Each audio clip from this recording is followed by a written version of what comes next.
founded 14 years ago or thereabouts by Anya.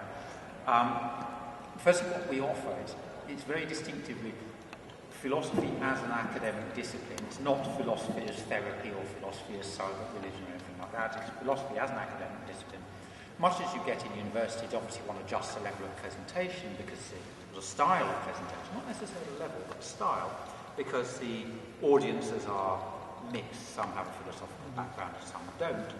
And also, it's one-off events rather than sort of continuous courses, so that's the difference from universities. But basically, it's that kind of subject. Yeah? What do we do? Well, we have a monthly event which we call Kant's Cave. I think somebody thought, well, Plato had a cave, so we should have one too. Plato's already got the ground name on Plato's cave, so we'll call it Kant's Cave, which now meets not underground but upstairs in a pub near Euston. It's first Wednesday of every month, and what we do there is we have an invited speaker, sometimes a professional academic, who's actually got a university job, sometimes someone who simply knows a lot about whatever subject it is, who talks for the usual sort of 45 minutes, and then we have questions and discussion for another 45 minutes, and then we just carry on chatting informally. Another event we have once a month is a film club, where we pick a film with some strong philosophical theme in it, show that, and then have a discussion around the theme. There's also a feminism forum once a month. Numbers who come to these events, well, it varies. The Kant's Cave is the most popular. It's quite typical to get sort of 60, 70 people at those events, which is great. Another thing we do, not once a month, but roughly 3 times a term, 9 times a year or so, is debates. They're not actually pro and con debates, they're the kind of large unruly seminar where you have a theme and somebody, sometimes it's Rick, sometimes it's Anya, sometimes it's me, stands up, introduces the theme for 10 minutes and then draws people out and says, well, what do you think? And okay, that's an interesting comment, but have you thought about? And lead a discussion. So it's quite a structured discussion. It tries to stay focused on the subject. That's what we call these debates. At the moment, we do them at the Bishopsgate Institute on Saturday afternoons. In terms of organisation, well, there isn't really very much. We have a Politburo of 3 of us who basically run the thing. Anya, Andrew, who's the association secretary, and myself. We don't have any kind of governance structure. We're not like that at all. We don't need it. We don't need any outside funding.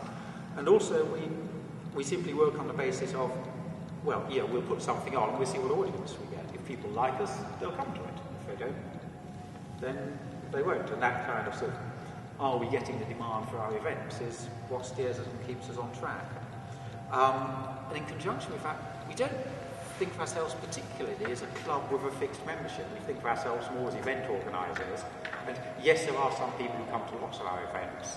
There are always some new people we haven't seen before. And since we set up on the Meetup, we've had a substantial influx of new people, which is great.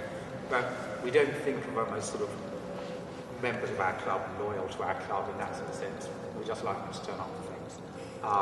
There is such a thing as club membership, because for one of our events at Kant's Cave, we have to pay the pub for room hire. So we say either please put £2 in the box, or alternatively join for £15 a year, and then you get a bulletin mailed to you as well.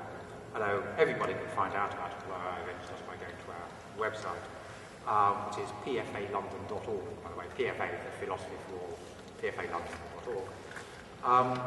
Apart from that one where we ask people for £2 if they're not members, evidence-free, which kind of addresses one of the issues, I know you raised, Jules, towards the end of your draft report, is that one of the issues for groups is, are they sort of open to everyone, or are they open to a very limited demographic? Well, we put the information out there, the information is freely accessible, the events are either free or minimal cost, so we reckon we've tackled that, we've just got to sit back and see who turns up. Other challenges you mentioned, one was the danger of informality, possibly sliding into incoherence. I think that we probably avoid that because our events are sort of reasonably structured and there are sort of academic themes. Another challenge you mentioned, lack of commitment. Well, lack of commitment by the 3 organisers would matter quite a lot, but we don't suffer from it.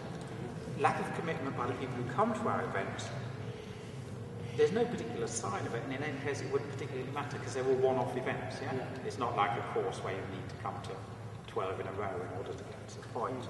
And then governance, I've already mentioned, again, you basically mentioned it as an issue. Well, because we sort of run on this basis and it's free and we're not getting outside money, we don't really care about governance. Where next? Well, we plan to carry on as we are. We're always open to new ideas for events. We're also open to volunteer speakers, so if any academics around the table want to put their names forward to come and give a talk, that would be most welcome. I'm sure that other groups like us exist around the world doing pretty much the same thing. I don't know exactly where they are. You're probably better informed than I am. I wouldn't be at all surprised if there's something very similar in other countries, and that's great. We don't expect every group in London to become like us. That would be a bad thing. We're very much of the view that have groups that are different and operating independently and operating in different styles and different things. Some with a sort of coherent idea of membership, some without. Let 1,000 flowers bloom. That's it. Thank you very much, Richard.